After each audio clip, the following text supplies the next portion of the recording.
আজকে নতুন বাসার কিছু ভিডিও আপনাদের সাথে শেয়ার করে নিচ্ছি। আসসালামু আলাইকুম everyone, welcome to back to my channel. দূরে কাছে যে যেখান থেকে আমার ভিডিওটা দেখছেন, আশা করি আল্লাহর রহমতে সবাই ভালো আছেন। আলহামদুলিল্লাহ, আপনাদের দোয়া এবং ভালোবাসা আমরাও ভালো আছি। নতুন একটা ভিডিও নিয়ে শুরু করলাম। প্রতিদিনের মতো ছোট্ট একটি ভিডিও শুরু করেছি। আজকের ভিডিওটা আমি নতুন বাসার থেকেই শুরু করেছি। নতুন বাসার রুমগুলো একটু দেখিয়ে দিচ্ছি। যেহেতু অগোছালো আছে, প্লিজ আপনারা কেউ কিছু মনে করবেন না। যেহেতু আমি অসুস্থ, তার জন্য কিন্তু রুমগুলো কিন্তু আমি ঠিকমতো গুছাতে পারিনি। যতটুকু পেরেছে আপনাদের ভাইয়া গুছিয়ে দিয়েছে। ডাইনিং রুমের সাথে কিন্তু ড্রয়িং রুমটা আমি সামনের রুমে খাট রেখেছি, সোফা রেখেছি। মানে যতটুকু জায়গা হয়েছে, মানে ড্রয়িং রুমে তেমন একটা জায়গা ছিল না, মানে খাট বসানো যেত না, তারপর আমি খাট বসিয়েছি, তার জন্য বললাম। আর ডাইনিংটা কিন্তু প্রথমেই দেখিয়ে দিয়েছি। সার্কিট ব্রেকারটা যে ছিল ওটাতে কিন্তু উপরে কিন্তু কোনো গ্লাস দেওয়া ছিল না, মানে উপরে যেটা ঢাকনা দেওয়া থাকে ওটা কিন্তু দেওয়া ছিল না। তার জন্য প্রথমে আমি ওটার থেকে ভিডিওটা শুরু করেছি। ড্রয়িং রুমের এক সাইডের দেয়ালে টিভি রেখেছি, মানে দেয়াল টিভিটা ফিটিং করেছি। আরেক সাইডে একটা ওয়ালমেট রেখেছি। আর দেখুন ডাইনিং রুমটা কিন্তু দেখা যাচ্ছে, সাথে রান্নাঘরটা কিন্তু দেখা যাচ্ছে, মানে ডাইনিং টেবিলটা স্পষ্ট বোঝা যাচ্ছে, তার জন্য বললাম। ড্রয়িং রুম থেকে বের হতেই কিন্তু সোজা ডাইনিং রুমটা পড়ে, তারপরে কিন্তু দুইটা বেডরুম পড়ে।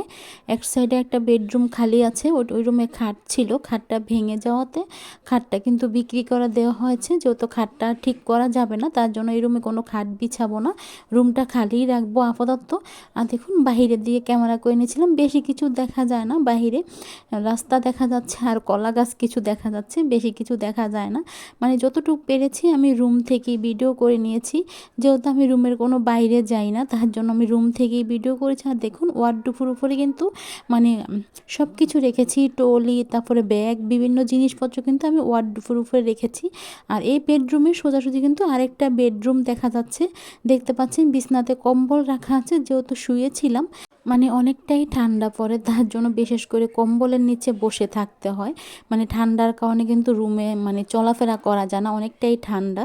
তারপরও মানে একটা জানলা খুলে দিয়েছি, তাহলে দেখা যাচ্ছে রুমের যে একটা বাষ্প গ্যাস থাকবে, এই গ্যাসটা কিন্তু বের হবে না, তার জন্য জানলাটা খুলে দিয়েছি। আর দেখুন বাহিরের দিকে ক্যামেরা করে নিয়েছিলাম, রুম থেকে কিন্তু বাহিরের দিকে ক্যামেরা করে নিয়েছিলাম। বাহিরের দৃশ্যটা বেশি কিছু দেখা যায় না, সিম গাছ দেখা যায় আর খালি জায়গা দেখা যাচ্ছে। মানে যাদের জায়গা তারা বিভিন্ন গাছগাছরা লাগিয়েছে, সাথে কুমড়া গাছ, লাউ গাছ, বিভিন্ন গাছগাছরা লাগিয়েছে, সাথে কিন্তু কচু গাছও দেখা যাচ্ছিল।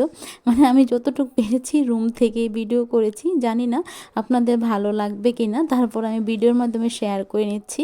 তো বন্ধুরা, আমি তো এখন ভিডিওতে ভয়েসটা দিচ্ছি, আপনারা ভয়েসে বিভিন্ন শব্দ পেতে পারেন, চিল্লাফাল্লার শব্দও থাকতে পারে, গাড়ির শব্দও থাকতে পারে। প্লিজ আপনারা ক্ষমা সুন্দর দৃষ্টিতে দেখবেন। আর আমার কথায় যদি কোনো ভুল ত্রুটি হয়ে থাকে, তাহলেও কিন্তু আপনারা ক্ষমা সুন্দর দৃষ্টিতে দেখবেন।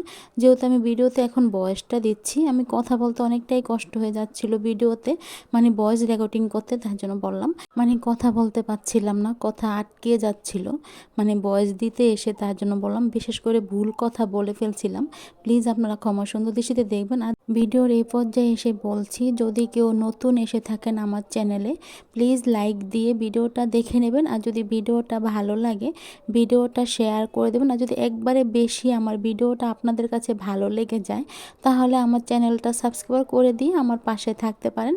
আর যদি আপনাদের কোনো চ্যানেল থেকে থাকে, তাহলে কমেন্ট করে যেতে পারেন, তাহলে কিন্তু আমি কমেন্ট ধরে আপনার চ্যানেলে ঘুরে আসতে পারবো।